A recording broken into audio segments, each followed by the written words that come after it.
وقال الله لا تتخذوا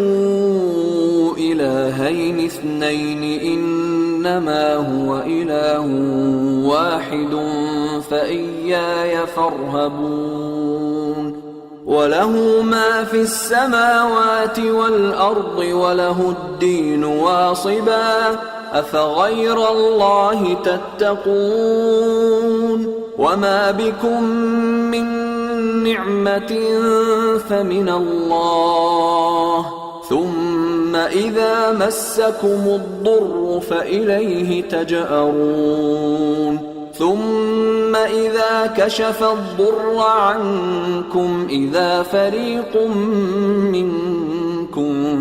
بربهم يشركون ليكفروا بما آتيناهم فتمتعوا فسوف تعلمون ويجعلون لما لا يعلمون نصيبا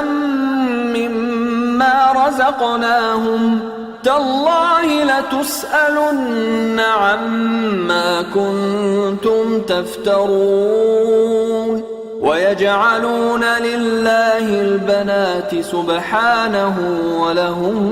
ما يشتهون وإذا بشر أحدهم بالأنثى ظل وجهه مسودا وهو كظيم يتوارى من القوم من سوء ما بشر به أيمسكه على هون أم يدسه في التراب ألا ساء ما يحكمون للذين لا يؤمنون بالآخرة مثل السوء ولله المثل الأعلى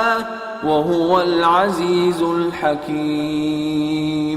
اور اللہ نے فرمایا ہے کہ دو دو معبود نہ بناؤ، معبود تو وہی ایک ہے، سو اے بندو مجھی سے ڈرتے رہو، اور جو کچھ آسمانوں میں اور جو کچھ زمین میں ہے سب اسی کا ہے اور اسی کی عبادت لازم ہے، تو تم اللہ کے سوا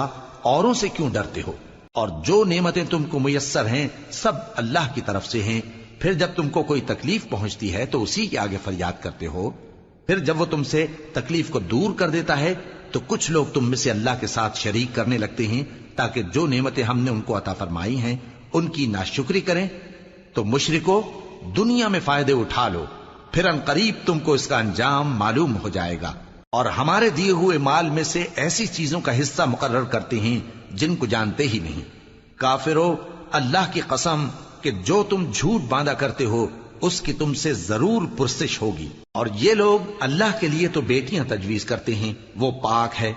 اور اپنے لیے بیٹے جو مرغوب دل پسند ہیں، اور جب ان میں سے کسی کو بیٹی کے پیدا ہونے کی خبر ملتی ہے تو اس کا منہ غم کے سبب کالا پڑ جاتا ہے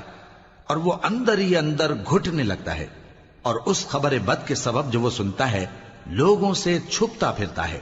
سوچتا ہے کہ آیا ذلت برداشت کر کے لڑکی کو زندہ رہنے دے یا زمین میں گاڑ دے۔ دیکھو یہ جو تجویز کرتے ہیں بہت بری ہے۔